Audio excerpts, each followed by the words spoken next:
भारत में कई बार विदेशों में फंसे भारतीयों की खबरें आती रहती हैं, लेकिन कुछ मामलों में जो होता है वो बहुत ही सेंसिटिव होता है।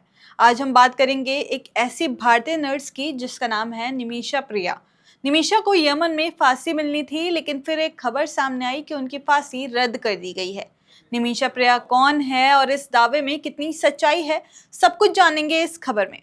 नमस्कार, आदाब। आप देख रहे हैं द हिंदी टॉप और मैं हूं आपके साथ सामिया खान। निमिषा प्रिया केरला की रहने वाली हैं। 2008 में उन्होंने नर्सिंग की नौकरी की तलाश में यमन नाम के देश में जाने का फैसला किया।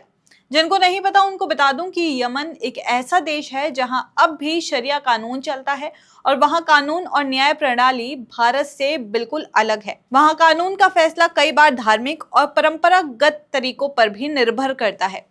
खैर, यमन में निमिषा ने एक आदमी तलाल मेहदी के साथ मिलकर एक क्लिनिक खोला, लेकिन कुछ समय बाद उनके बीच रिश्ते खराब हो गए। निमिषा का आरोप है कि तलाल ने उनका शारीरिक और मानसिक शोषण किया और उनका पासपोर्ट अपने पास रख लिया ताकि वो वापस भारत ना जा सके।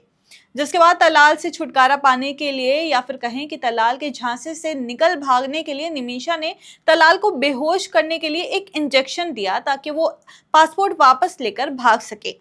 लेकिन ओवरडोज के कारण तलाल की मौत हो गई। इसके बाद यमन की अदालत ने निमिषा को हत्या के दोषी करार दिया और उन्हें फांसी की सजा सुनाई। इस खबर के भारत आने के बाद पूरे देश में हलचल मच गई। सभी को लगा कि यमन जैसा देश जहां कानून और न्याय प्रणाली अलग है, वहां एक भारतीय महिला को इतनी कड़ी सजा देना कितना सही है। इस बीच भारत सरकार ने यमन के अधिकारियों से बात करना शुरू किया। भारत सरकार ने इस बात पर जोर दिया कि निमिषा को उचित कानूनी सहायता दी जाए और उन्हें फांसी से बचाने के लिए प्रयास किए जाएं।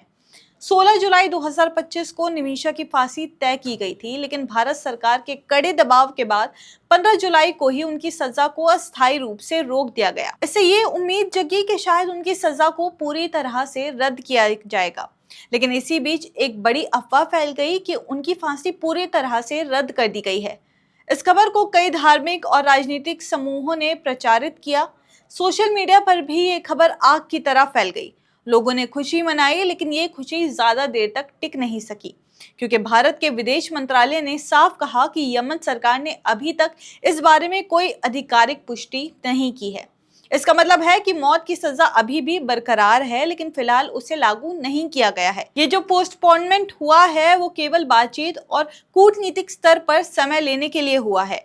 अब बात आती है इस केस में जो सबसे महत्वपूर्ण है, ब्लड मनी। ब्लड मनी का मतलब है कि हत्या के मामले में अगर पीड़ित परिवार मुआवजा स्वीकार कर ले और आरोपी को माफ कर दे तो फांसी या सजा टल सकती है। ये व्यवस्था खासतौर पर इस्लामिक देशों में आम है।